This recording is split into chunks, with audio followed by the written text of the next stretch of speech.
Character designs provided by Demon Arty. Be sure to check her out over on her social media platforms. Links to her Twitter and Instagram are going to be in the description down below. One last review today because it's my birthday. So it's been a fun birthday for me, guys, doing these videos. 4 in one day is a world record for me, a personal best.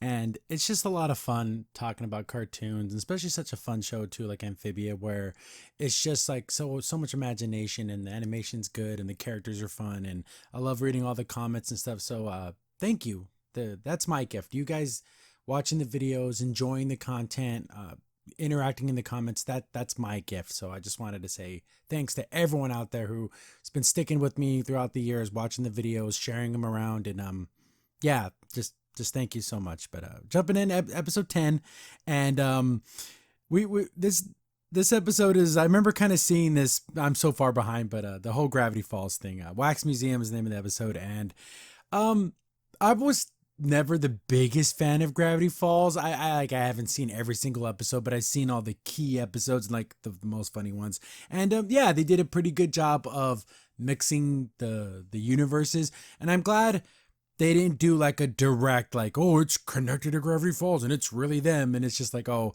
an alternate universe, because there's an infinite many of alternate universes, and they kind of touch on that a little bit, but it doesn't go so deep. And that's the one big thing that kind of drew me away from Gravity Falls. Is like, I'm sorry, but the fandoms are just ridiculous sometimes. But yeah, we open up and Stony Gulch, they're in the new town. Yeah, check out this new town. And instead of them like getting a problem and showing up in town to fix the problem, they just show up in town this time. And they have no money, and look at Hot Pop's license. Look at that face. I love it. He's like, oh, we're only doing window shopping today. And it's like, oh man, that sucks, but it's so hot. She takes her hood. Of course, she's wearing a hood, which she never wears, but all of a sudden she's wearing one in this episode. She takes it off, and everyone in the town's like, oh my goodness, what the hell is that? And even she mentions, oh yeah, I'm the freak in the world of Amphibia. I'm like the monster. So even made a baby cry, which is super sad. But then she like goes, oh, don't worry, I'm not dangerous. I'm just weird. And it makes your little ears wiggle and everything. Adorable. And the little kids like, yay, they throw her money because, like a street performer almost. So they put a little bucket out there, and then Anne keeps doing like, moving your thumb magic trick, all this stupid silly stuff, and she tries to tell some jokes, and that's not working. Physical comedy is where it's at, and she makes a little bit of money. This is a fun way to explain their money issue, because they were never rich or like super well off in Wartwood. And then she got a huge bucket of money. It's not going to solve all of their problems, but that gives you, as a viewer, okay, that's how they're paying for things, which I thought was a pretty cool idea. So they have money now, and Anne's like, how am I going to spend this money? And since Hot Pop's one of those guys like, hey, you made the money, you can spend it however you want. I can't tell you how to spend it. But come on, Anne, we're on a big journey. It's better to save our money than spend it on a bunch of stupid crap, which they don't ever actually spend any money. But they get to the Wax Museum, and of course, it's like the Mystery Shack. I mean, it looks exactly like it. And they're walking around. There's all like these. I thought these were. It said it was a wax. It's a museum. So I thought these things were like bronze, but apparently they're made of wax. Everyone's kind of freaked out because it's kind of a scary, creepy little place. And Anne's like, "Come on, all this stuff is fake. They're just here to kind of like fake scare you because it's a museum." Yeah, even look at this guy. And I mean, the resemblance is 100% here. And of course, same voice actor and everything. Oh, welcome to my shop of oddities. And he's such a I want to say they're not a rip-off artist, but look at that charlatan, like, hey, check it out, that's an amazing deal. And he's like, hey, for a little bit of coin, I can give you the tour. And he even kind of mentions like, hey, why are you wearing that hood? You're too ugly. And then she's kind of trying to keep a low profile, but how can you at least not see her face? I know it's a little dark in here, but I mean, seriously. He's like, fine, give me a little coin, throw a little coin my way, I'll show you around. So they do it, and showing off all this stuff and these creatures, and I'm thinking, I knew that they still might be alive or under some type of magic spell or something, but they're covered in wax. That'd kill you, but I don't understand how that just doesn't kill you. And I like how Polly's pretty scared, which is really funny to see her, because she's always so I want to say brave and wants to go out there and do things, but there's times where she actually is like you forget, oh, actually is just a little girl. And there's a lot of stupid references An Air Bud reference? Like, what? There's nothing in the rules saying the dog can't play basketball. What? It's so stupid, but I love it. It's absolutely amazing. And they seen other stuff. It's like, oh, you guys can look around, and he like does a little like disappear, but he seemed just run away like he didn't do anything. But keep in mind, breathing in the dust will be extra. So Anne's kind of having fun, and then everyone else like, you know what, this is super creepy. You can check this out all on your own, Anne. We're gonna go wait outside because they're tired of being scared. Anne sees a old school CD player. I mean, that was like when I was younger, their CD players. And so I can imagine the audience of this show who's even way, way younger probably never ever used a Discman. But I'm calling it's an Escaflowne reference because in that anime, when Hitomi was walking through the streets, and this is like a magical world, and in one of their little bazaars, someone had a Discman, and that was like, oh wow, there must have been a connection. Someone from Earth must have came here before me. So it has to be. It is. I don't care what anyone says. It's an Escaflowne reference. So same difference. She sees this, so she's thinking, what? How the hell did this thing end up here? It's super old, so someone must have been traveling to Amphibia before me.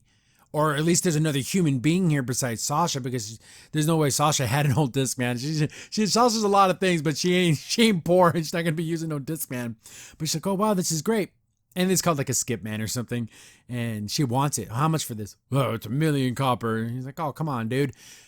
And maybe you have anything to trade, like something that's scary, then I can swap it out for my museum. Then she's like, oh, check this out. She takes her hood off, and he's like, holy crap. You're like, I've never seen whatever the kind of creature you are. She's like, hey, I'll perform one day only special event, come see the amazing Anne or whatever, and you give me the Discman. Cool, deal. Come back tonight and we'll go over the details about how to get the deal. And Anne's like, oh, sweet, awesome, see you later tonight. Then look at this face. He's going to try to trick her, or he's being a bad guy. And then we got Seuss, the frog Seuss in the background, and he brings up the whole, do you ever think that maybe we might be, in an alternate reality where there's a copy of us doing the same exact thing somewhere else? There you go. There's your explanation. It's an alternate universe. They're not connected. Stop being crazy.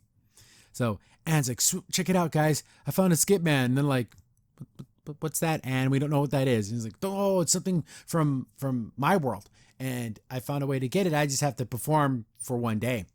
And they're like, Anne, that's not a good idea. This dude's totally creepy. I mean, check him out. I mean, he's like staring at her in the window. And Hop Pop's like, you know what? I don't like this idea. Let's sleep on it. And in the morning, we could talk to the guy and see if we can work something else out. Because I don't like the idea of you having to be part of this museum, even if it's just for a day. And then Anne's like, yeah, okay. And look at this face. Oh, Anne, you're such a... Not for a second did I think that she wasn't going to go through with this, because she had an idea, she has something in her head, and she's going to go through with it no matter what. But look at that face. That's, I'm going to do what I want to do face.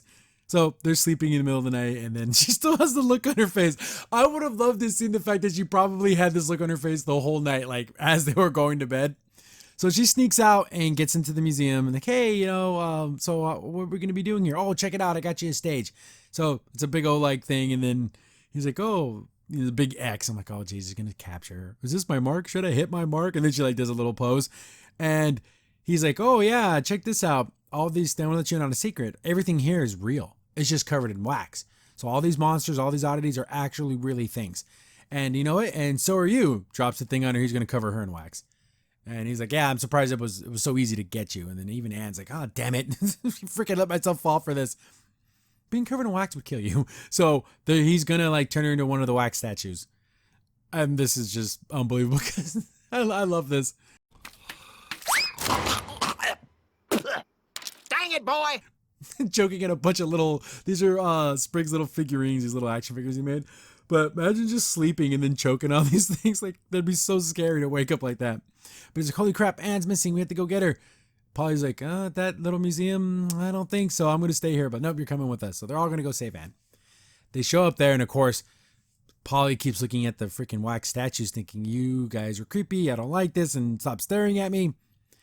And we have Anne just kind of like, having to listen to his stories because, like, of course, he keeps going on and on about, like, oh, I went to this place and got that. And he kind of lets out that he got the skip man from Newtopia. So they were already heading to the place, where this came from. So getting it wasn't really necessary. I guess maybe she can like walk around and tell people, oh, does anyone know where they got this? But was it even necessary to actually have the physical item?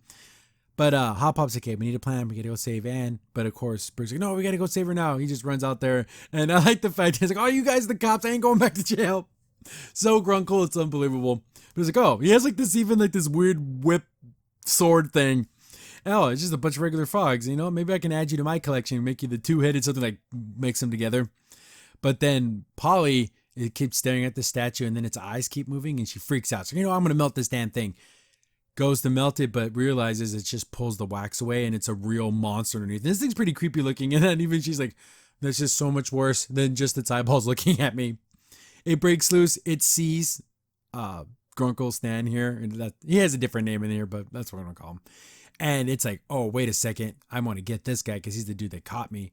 Then Sprig and Hop Pop are like really small. So they're melting all the wax and all these monsters, even the little gnomes, of course. Gravity Falls. So they're all going to go get him because they hate him because he's the one who captured them.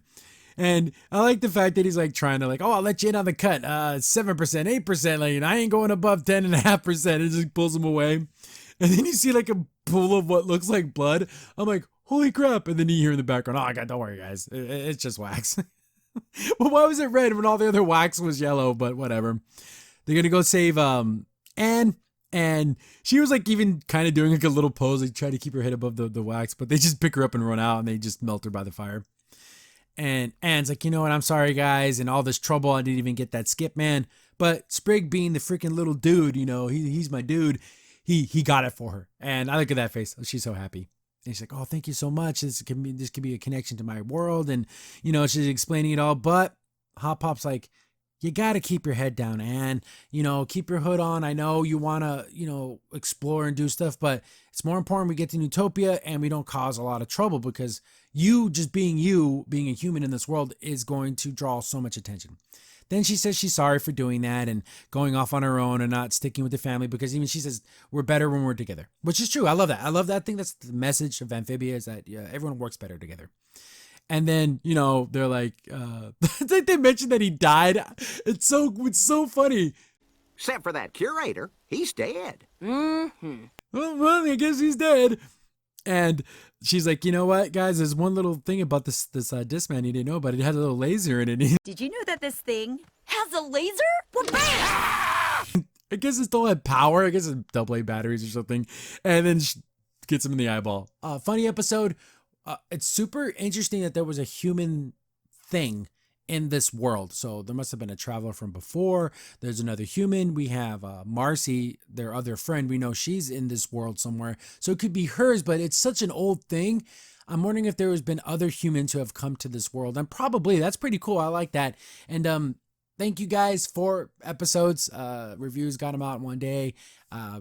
It's just so much fun talking about this show and trying to get back into doing more cartoon reviews. I got to finish out Carmen Sandiego, and things like Thundercats War I never finished, but I don't like leaving things unfinished. Even if it takes me a while, I promise you I will get to them and I will finish them out. And hopefully I can get through all season 2 before season 3 starts of Amphibia. But thank you guys so much for making my birthday as special as it can be, hanging out with you guys, comments and all that stuff, sharing the videos again. I absolutely love all of that. And if it wasn't for you guys, these videos wouldn't exist. So thank you so very much from the bottom of my heart. I do. Sweet Tadpole Mary! That's right. I'm the ultimate oddity, baby. That's in here. Thanks for watching the video. Remember, you can contact us on any of the social media platforms in the description down below. And while you're here, be sure to click on one of the videos over on the right.